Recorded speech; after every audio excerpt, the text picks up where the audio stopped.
Aujourd'hui, je vous parle de respiration anti-stress. Vous allez me dire, il y a déjà plein de vidéos sur YouTube qui parlent de la respiration anti-stress. La particularité de ce que je veux vous montrer maintenant, c'est que oui, la respiration anti-stress est efficace, mais souvent, on n'obtient pas les résultats qu'on espère. Alors pourquoi on ne les obtient pas? C'est ce que je veux vous apprendre. Et puis, je veux aussi vous montrer comment respirer pour réellement faire baisser le stress et atteindre les résultats qu'on espère. À tout de suite. Alors, on parle de l'amygdale parce que c'est une structure neuronale, en fait deux structures neuronales, dans chaque hémisphère cérébral, qui est un peu la plaque tournante de toute la gestion du stress. Alors, comment ça fonctionne? Quand l'amygdale reçoit un signal de stresseur, qui peuvent être externes ou internes, à ce moment-là, qu'est-ce qu'elle fait? Elle active le système nerveux sympathique. Le système nerveux sympathique, il va commencer à provoquer de la sécrétion de noradrénaline, de cortisol, qui sont des hormones de stress, qui ont pour objectif de préparer le corps à se défendre, à se battre ou à fuir. Et c'est ça qui provoque le ressenti physique du stress, parce qu'il y a une augmentation de la fréquence cardiaque, une dilatation des pupilles pour être prêt à se battre, voire mieux, une relaxation des bronches pour mieux respirer, de la libération de glucose par le foie pour avoir plus d'énergie, et en même temps, ce système nerveux sympathique va inhiber le système digestif parce qu'on n'en a pas besoin quand on est en train de fuir ou de se battre. Tout ce fonctionnement est autonome, c'est-à-dire qu'il n'y a pas d'intervention volontaire. Ensuite, quand les stresseurs disparaissent, l'amygdale n'est plus sollicitée. À ce moment-là, qu'est-ce qui se passe? Elle arrête d'activer le système nerveux sympathique, donc il n'y a plus de sécrétion de noradrénaline et de cortisol, et petit à petit, le ressenti physique du stress disparaît et il est remplacé par un état plus de détente et de repos du corps. Tout ça est aussi autonome, sans intervention volontaire. Où ça commence à devenir problématique, c'est quand les stresseurs, externes ou internes d'ailleurs, ne disparaissent pas. Donc les stresseurs externes, ça peut être des relations toxiques, ça peut être une situation dangereuse qui dure, enfin tout ce qui est extérieur en fait à l'être humain, qui vient impacter l'être humain à partir de l'extérieur. Les stresseurs internes, par contre, c'est ce qui vient de l'intérieur. On le verra, c'est de l'hippocampe, mais on en parlera à un autre moment. Ça peut être des croyances dévalorisantes, ça peut être des pensées angoissantes, et puis ça peut être aussi des mémoires traumatiques non conscientes qui, elles, sont engrammées dans la totalité du corps et qui ne sont pas accessibles par un travail par la pensée. Alors, qu'est-ce qui se passe quand les stresseurs, donc externes ou internes, continuent à appuyer sur l'accélérateur de l'amygdale d'une certaine façon? Le système nerveux sympathique est de nouveau sollicité, il génère la sécrétion de noradrénaline, de cortisol, et comme il le génère en permanence, qu'il ne s'arrête jamais d'en générer, le stress devient récurrent et chronique. Et qu'est-ce qui se passe à ce moment-là? On a cette augmentation de la fréquence cardiaque, la dilatation des pupilles, en fait tous les symptômes du stress qui sont là en permanence.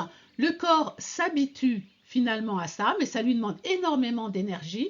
Et les conséquences, c'est des conséquences qui sont graves, physiques et psychologiques, avec une énorme fatigue, il peut y avoir des problèmes physiques associés, des problèmes neurologiques associés, des maladies, de la fatigue, de la dévalorisation, enfin beaucoup de choses. Et c'est là que ce stress devient problématique.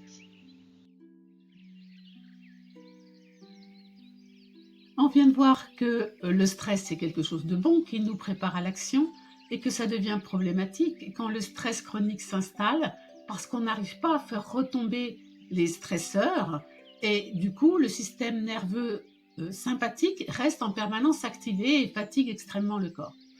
La bonne nouvelle, c'est que la respiration, elle va avoir le pouvoir de faire tomber ce système nerveux sympathique, donc de faire retomber l'état de stress. Comment? C'est ce que je vous montre maintenant, en nous intéressant au système nerveux parasympathique. On a déjà parlé du système nerveux sympathique comme générateur de stress dans les diapos précédentes.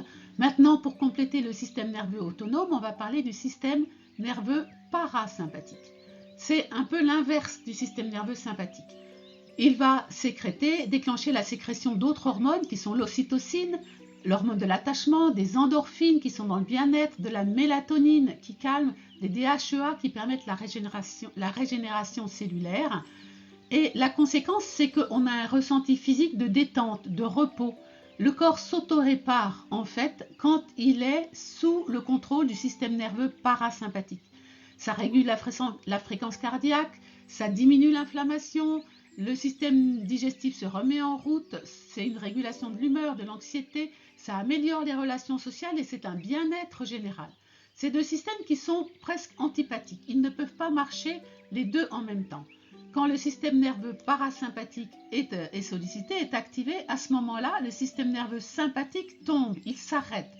Et inversement, si on active par l'amygdale et le stress le système nerveux sympathique, à ce moment-là, le système nerveux parasympathique, qui lui va provoquer l'état de détente, de déstress en fait, ne peut plus agir. Donc voilà, le système nerveux sympathique, on l'a déjà vu, c'est l'amygdale, les stresseurs et l'amygdale qui va le générer. Et bonne nouvelle, le système nerveux parasympathique, il peut être activé par la respiration consciente. Si par ma respiration, j'arrive à forcer le système nerveux parasympathique d'une certaine façon, à ce moment-là, le système nerveux sympathique va tomber et obligatoirement, enfin comme un état de rebond, le stress, la sensation de stress dans le corps va tomber.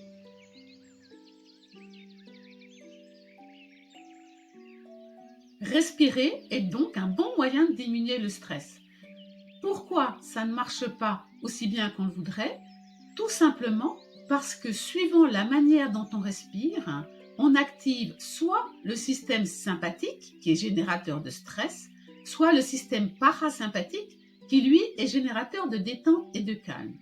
Et pour que la respiration soit anti-stress, il faut savoir comment respirer pour activer le parasympathique. C'est ce que je vais vous montrer maintenant.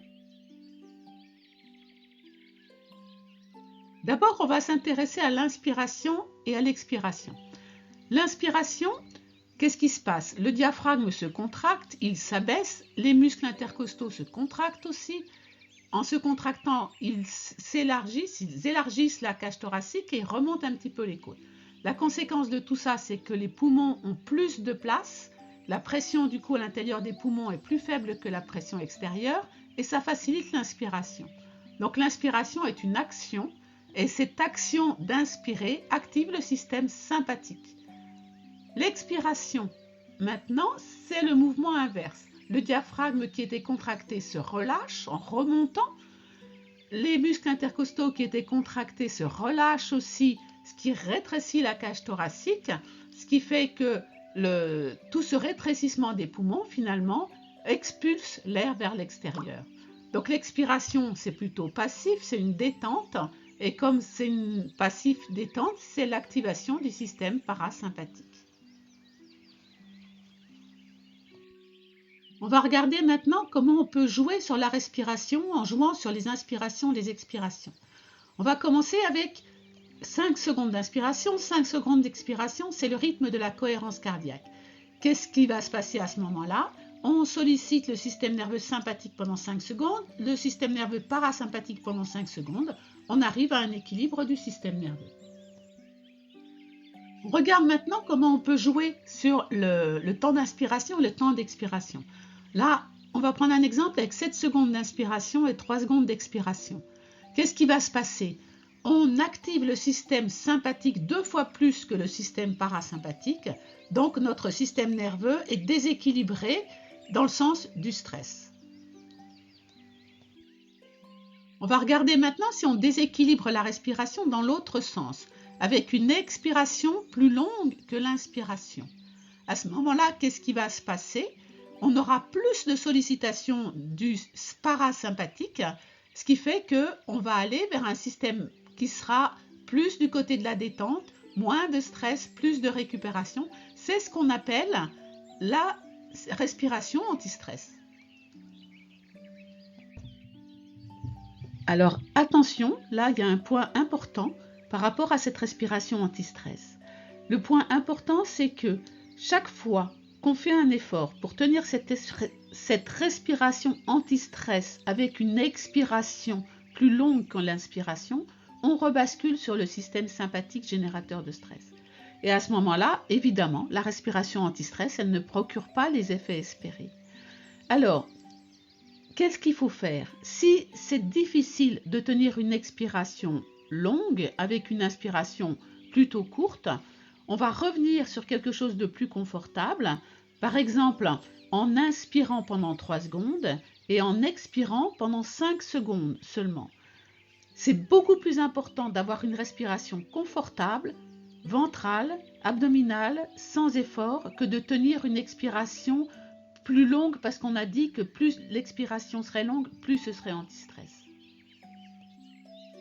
Et voilà, je termine cette vidéo en reprenant un peu ce que j'ai dit. Qu'est-ce qu'il y a à retenir finalement de cette vidéo? Le plus important, c'est que une respiration anti-stress, elle est efficace parce que c'est basculer à volonté sur le système parasympathique. Et pour ça, il faut s'entraîner à allonger progressivement les expirations en réduisant la longueur des inspirations. Et ça, en restant dans la fréquence qui est donnée en général pour la cohérence cardiaque, qui est de 5 respirations par minute. Mais attention, et c'est ça peut-être le plus important à retenir, c'est qu'il est impératif, en travaillant cette respiration, en s'entraînant tous les jours, de rester dans une respiration abdominale qui est détendue, sans tension. Si on cherche à faire des efforts pour allonger les expirations, si on va chercher dans notre volume de réserve, par exemple, en inspirant avec la cage thoracique de façon à pouvoir expirer plus longtemps, on rebascule sur le système sympathique qui redéclenche du stress. Il vaut mieux avoir des expirations moins longues, s'entraîner progressivement, mais toujours rester dans une respiration abdominale, tranquille, détendue, sans tension. C'est l'entraînement et la répétition qui petit à petit va faire sortir tout l'organisme de ce stress chronique dans lequel il se trouve.